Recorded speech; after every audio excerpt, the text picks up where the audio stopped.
Hello Internet, and welcome to another Wednesday serial. I just have comic-y thoughts, and I'm just gonna kind of bleh them because I've just been reading my comics in a different way that I don't normally do. I've been bad about picking up my pull and stuff, so I'm reading things, like 2 weeks at a time, or like letting things sit around. I'm just kind of reading comics, so I don't know where's current, where's kind of like a month ago anymore.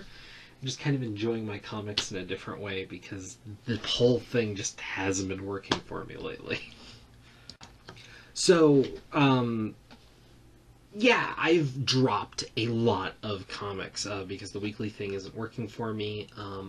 Mostly DC because I was overrun with DC, and I really feel like the twice a month on a lot of books has really caught up, and the quality is not there where it was in the start, where I feel like we're past the point where they could build up their points. So there's some books that I'm still liking despite some flaws, certainly. Get into a little bit of that, but like I dropped Batman, I dropped Action Comics, I dropped Wonder Woman because I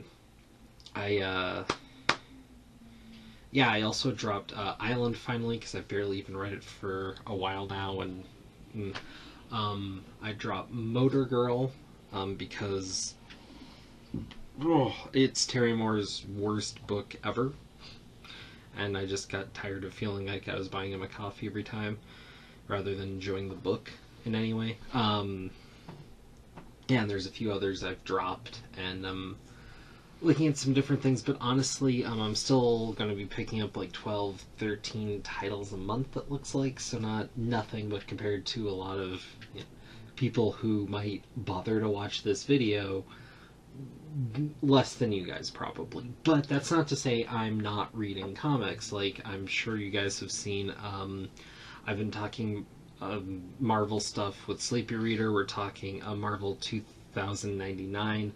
I'm still pecking at that here and there.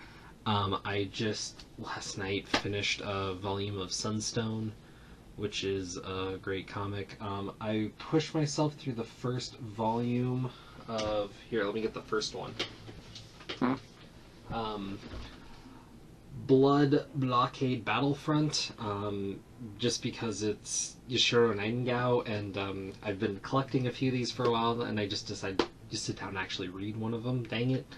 And I'm not recommending this. It's interesting to me, but mostly because I'm such a fan of Nightingale's previous work, mostly Trigun, but I did also like Gungrave, but that was only an anime, so if you're a comic fan, not so much for you, because Gungrave was only ever really an anime in a video game. But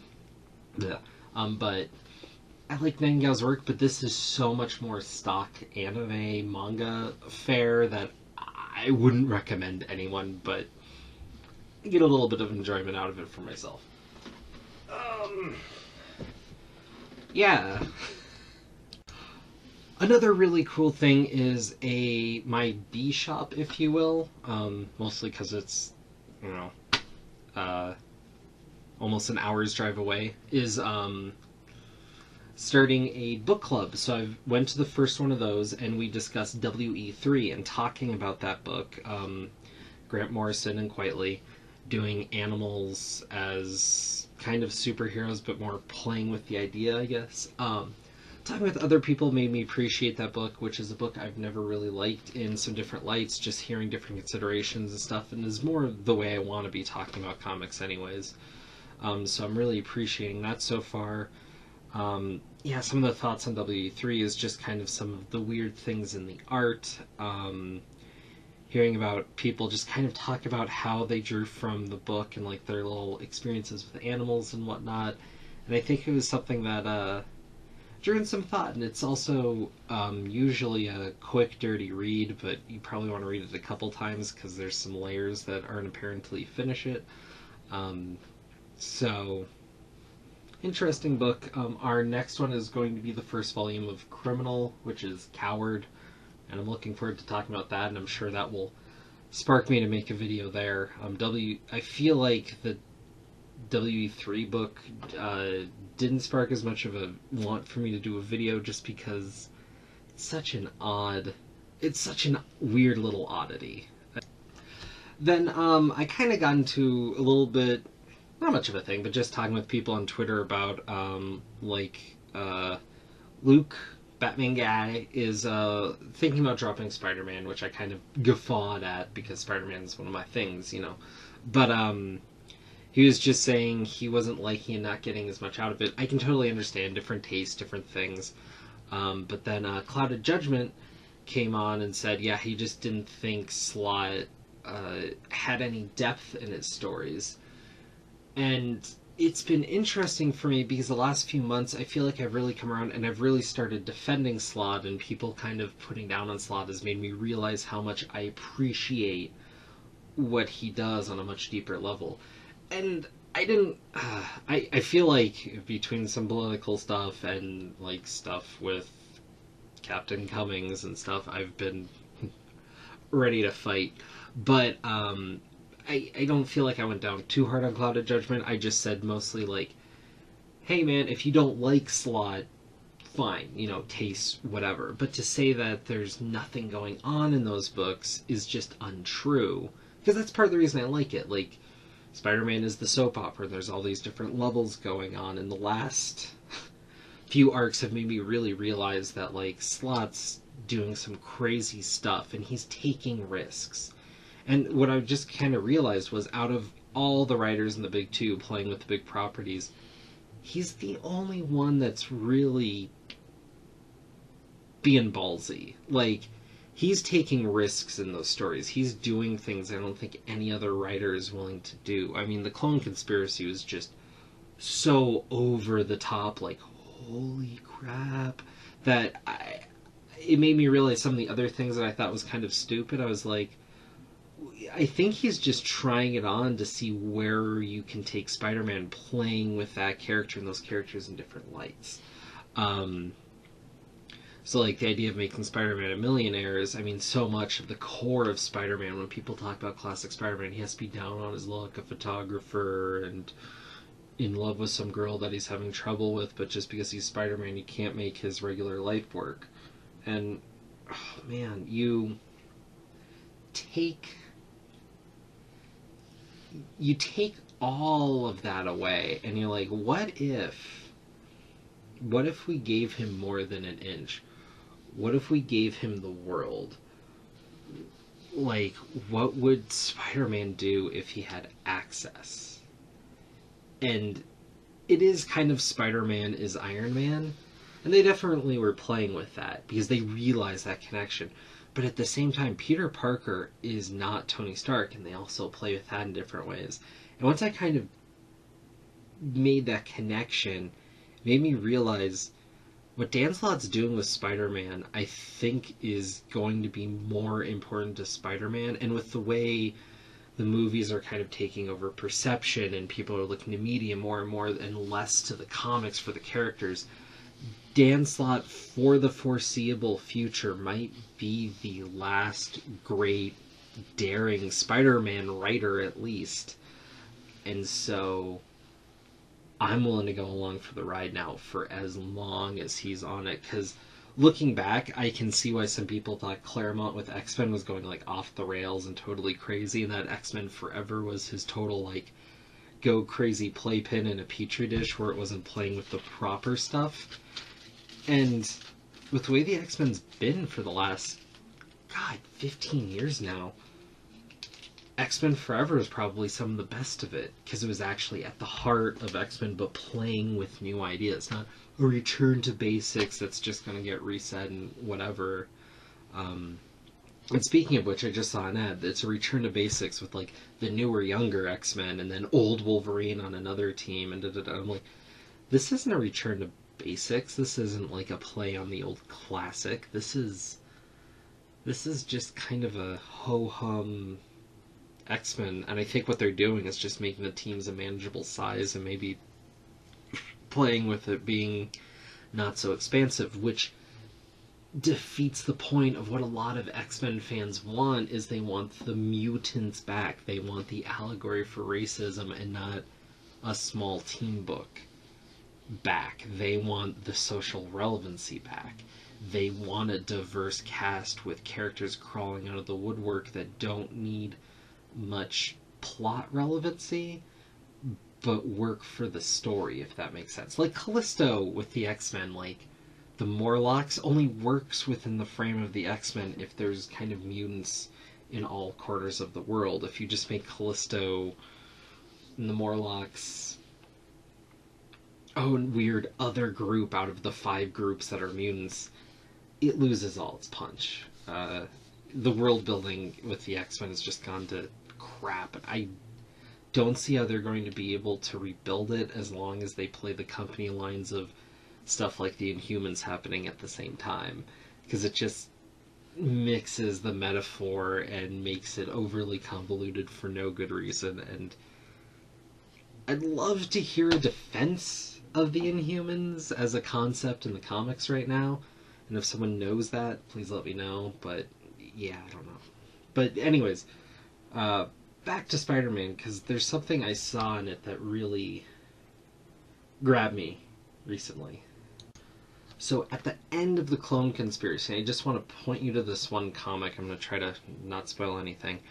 But in the issue Clone Conspiracy Omega, which that titling and numbering of stuff drives me nuts every time. But at the end of the issue, you have so many plays on Peter Parker and so many different characters with the universe that's been built that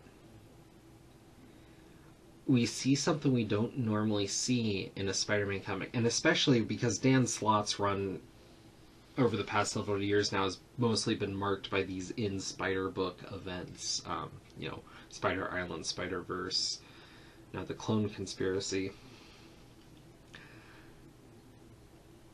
The end of this has so many characters, so many perspectives on how Peter dealt with it and how the Parker Corporation is going about things. Spider-Man did what Spider-Man always does, and the day is won more or less, and as many lives are saved as possible. But people are looking at him, and they're judging him for his actions and how he handled certain things, and people are not okay, and it's not like a good or evil sort of thing. They're technically on the same side, but they're not fans of Peter Parker. And we're seeing the fact that they've been changing around and playing with Peter Parker so much, like I've said, he's coming around in different ways. And Slott's there, but there's also a bit in that issue written by Peter David that turns some of it on its head and is very much in the Peter David nomenclature that's been set up for, years now. And man, it's just, I don't know how to say this without spoiling it, but like seeing aspects of Peter Parker in different lights and seeing how there's a consistency, but how the difference are based on the situation, what morals they hold to, basically, shows something that I think we're very rarely willing to dive into, is that the character is played in a certain light in a certain way, but if you apply any different lenses on that character, any different ideas, any different takes, it starts to be deconstructed in a different way. And I really feel like that's relevant with the way we're looking and digesting information now with everything that's been going on. It seemed super relevant to me. I thought that was cool. Similarly, in Teenage Mutant Ninja Turtles universe, issue 7, they deal with Donatello, and they deal with that big bit when he got his shell cracked by Rocksteady and living in a robot for a while, and the fact that he saw his future self and stuff went to hell, and seeing all these different aspects and takes on Donatello had a very similar but more personal, like, not personal like to me, but personal as in like the story was much more insular and only one issue as opposed to a whole event.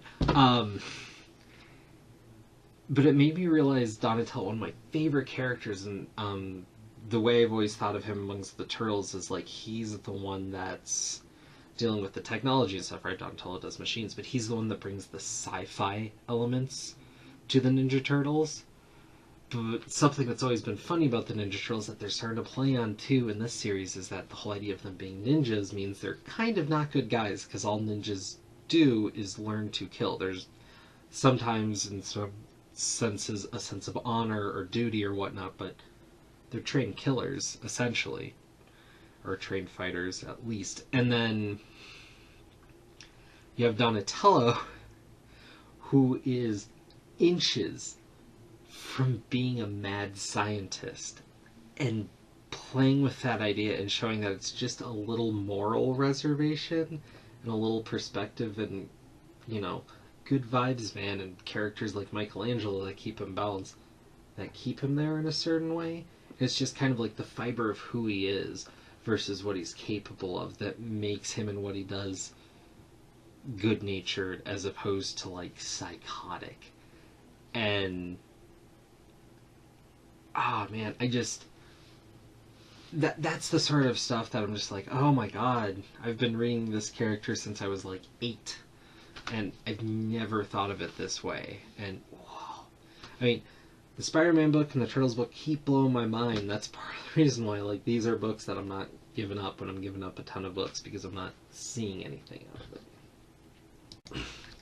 And that's part of coming back to talking about whatever. Like, I know people love their Batman books or whatever, but, like, reading Batman proper has been the most, like, mind-numbing. Like, okay, so Batman's really big into, like, dating Catwoman right now, but just almost so that she can be enabled but fodder for him to worry about. Give him a character to care about that's going to be in danger, as opposed to just a citizen or whatever, and not really deal with anything about the character or any growth or anything, but just set up a plot device to have a plot problem so that we can resolve the plot and have a comic. Similarly, Spider-Woman had its first plot beat that made me glad the book was going to get canceled. If you've been reading, you've read it. If you haven't been reading, you had your chance. I don't know, spoiler. Roger, the porcupine, who's been in the book the entire time, helped take care of... The whole point in where they started this, where she thought he was dead and he's not, was that they were friends, and to her it was platonic, and he, of course, falls in love with her. And I thought that was something strong and interesting and cool. And then they twist it in literally, like, a page where she finds him again, and he's all clean-shaven and looking better and notably more svelte.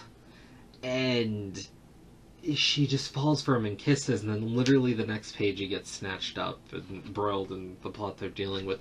And they literally turned this character and this whole cool thing that was playing the characters differently and not a pure just romance into something that just blossoms into a romance in a page, and then suddenly he's the bait for her to care about. And then in Nightwing, there's this whole issue set up where he and her are falling, they have this bit of a relationship, and it's like a romance issue, and then at the end she gets snatched so that he has a plot device for something to care about too. Sounds familiar? Drives me nuts. It's one of the lamest things that happens in comics. It's totally Women Refrigerators, but it's like, the whole point of the Women Refrigerators was talking about sexism in comics on some level, right? So, but less than the sexism component or the feminism reading or however you want to look at it, it's more just the fucking lazy writing.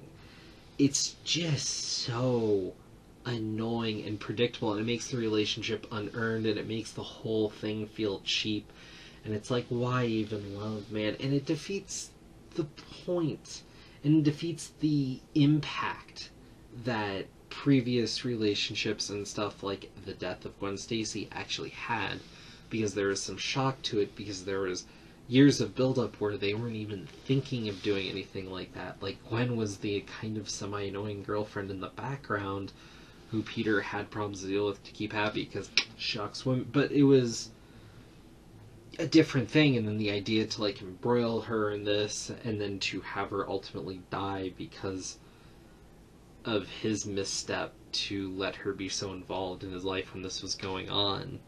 Like, the consequences and, like, kind of the connections of that at the time were so shattering, because that was relatively fresh. I'm not saying nothing like it ever had happened before, but it was clearly impactful. But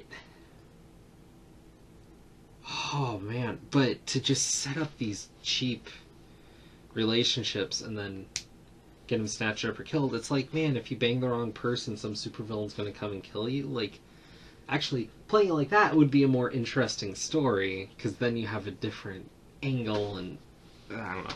Just the way they're writing is just so cheap and annoying. Just is the sort of thing that makes me glad to drop some books. But ironically, I'm not dropping any of those except for Batman, because there's other elements in those books that I like. Trying to look around for other things I've read. I've heard some discussion on Paper Girls, and people kind of talking about the pacing a bit.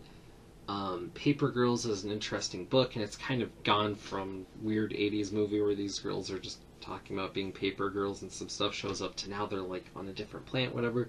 But what's crazy is pretty much every issue is relatively slow. Like, not a lot happens in an issue per se, but steady progress and stuff happens, and it's much more about the characters, but where they're going and building with it is kind of crazy. But it's methodical, I guess, in the pacing. And Paper Girls is interesting, but I'm really hoping they kind of put a bow on it, wrap it up relatively soon. I mean, admittedly, in comic terms, that could be like a year, right? But I'd really hope Paper Girls is a more tighter, compact package than something that's going to sprawl on forever, because I don't feel like it has the legs for that. I'd be much happier to see Paper Girls kind of wrapped up and see those creators, take a little break and then come back to it together and do something else that's cool. Maybe in a similar vein, but just not try to drag out one story so that this keeps going. Just personally, I mean, I do like seeing some comics go on, but not everything needs to last forever. And on that note, the Electric Sublime, issue 4 especially, I know I did a video on it before, but if you haven't, like, that is one of the best 4-issue minis I've read almost forever. And I remember a day where 4-issue minis were the order of the day. And there was just tons of them, and I just couldn't keep up with them, and it just felt like they were so ethereal, and like there's so many, and it was like I'd only pick a few at a time, but I'd still be picking a few because they're 4-issue minis, and it's fun to have tight, compact stories that are cool. And the odd 5 or 6 issue, great, cool, but compact, tight stories. And I kind of miss the day where stuff that was more experimental, or they do that, and there's certain books that played on it in a cool way too. Like, in my mind, Chew was originally kind of a few 5-issue minis and it took off, and I guess that was never the plan, but that's how it felt from the way they marketed it. In a way, Hellboy was doing that for a long time until more recently. Each story was its own story, but it played to a larger thing, and then after 100 plus issues, it's just kind of like, okay, Hellboy 120, whatever, right? Similarly, and something that I really miss is Witch Doctor. There's only ever a couple minis of that, and I really wish there was at least 1 or 2 more, but that went away for no good reason. But cool stuff with comics. Yeah. So anyways, that's just some of the stuff that's been jumbling around in my head comic-wise. Hope to do something soon, and I'm going to be playing with different ideas to talk about things, because the issue thing is just not where my heart is anymore. But like I said, still reading, still interested.